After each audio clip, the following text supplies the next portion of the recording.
દાહોદ જિલ્લાના રોડ રસ્તા વિભાગના અધિકારીઓ તંત્ર ઘોર નિંદ્રામાં આંખ આડા કાન કરી રહ્યા હોય તેવું જોવા મળી રહ્યું છે। આ તંત્ર ક્યારે જાગશે અને લોકોના પ્રશ્નોને વાચા ક્યારે આપશે? લોકો આ ગોકુળિયા વહીવટના કારણે આમ જનતા પીસાઈ રહી છે તેવું લાગી રહ્યું છે।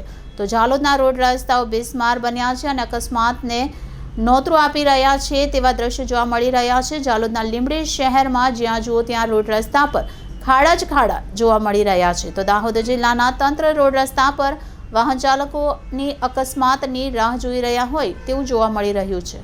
જાલોદના લીંબડી શહેરની મધ્યપ્રદેશ રાજસ્થાન જોડતા તમામ માર્ગો પર 1 થી અડધા ફૂટ જેટલા ગાબડા જોવા મળી રહ્યા છે। જોવા જઈએ તો કહેવામાં આવે છે જાલોદથી મધ્યપ્રદેશ રાજસ્થાન લોકોને હાલાકી પડતા અવારનવાર આ બંને રાજ્યોના લીંબડીથી મધ્યપ્રદેશ તરફ જવાના રસ્તા પર વાહન વ્યવહાર અવરજવર વધુ પડતા જોવા મળે છે। તેમજ આ માર્ગ પર નાના મોટા અકસ્માત જેવી ઘટનાઓ પણ વધારે પડતી જોવા મળે છે। તેમ છતાં દાહોદ જિલ્લાના રોડ વિભાગ તંત્રની નજરમાં આવા રસ્તાઓ પર સમારકામ કરવામાં આવતું નથી। તેનાથી સ્પષ્ટ જોવા મળે છે કે કોઈ અકસ્માત જેવી ઘટના બને અને કોઈ ગરીબ પરિવાર ગરવિહોણા બને તેવી ઘટનાની રાહ જોઈ રહ્યા છે તેવું લાગી રહ્યું છે। જાલોદ નગરપાલિકા તેમજ લીંબડી ગ્રામ પંચાયતના વહીવટદારોની પોલ ખોલી આપ જોઈ શકો છો। તમામ રસ્તાઓ પર જ્યાં જુઓ ત્યાં ખાડાના લીંબડી શહેરમાં લોકચર્ચા સાંભળવા મળે છે।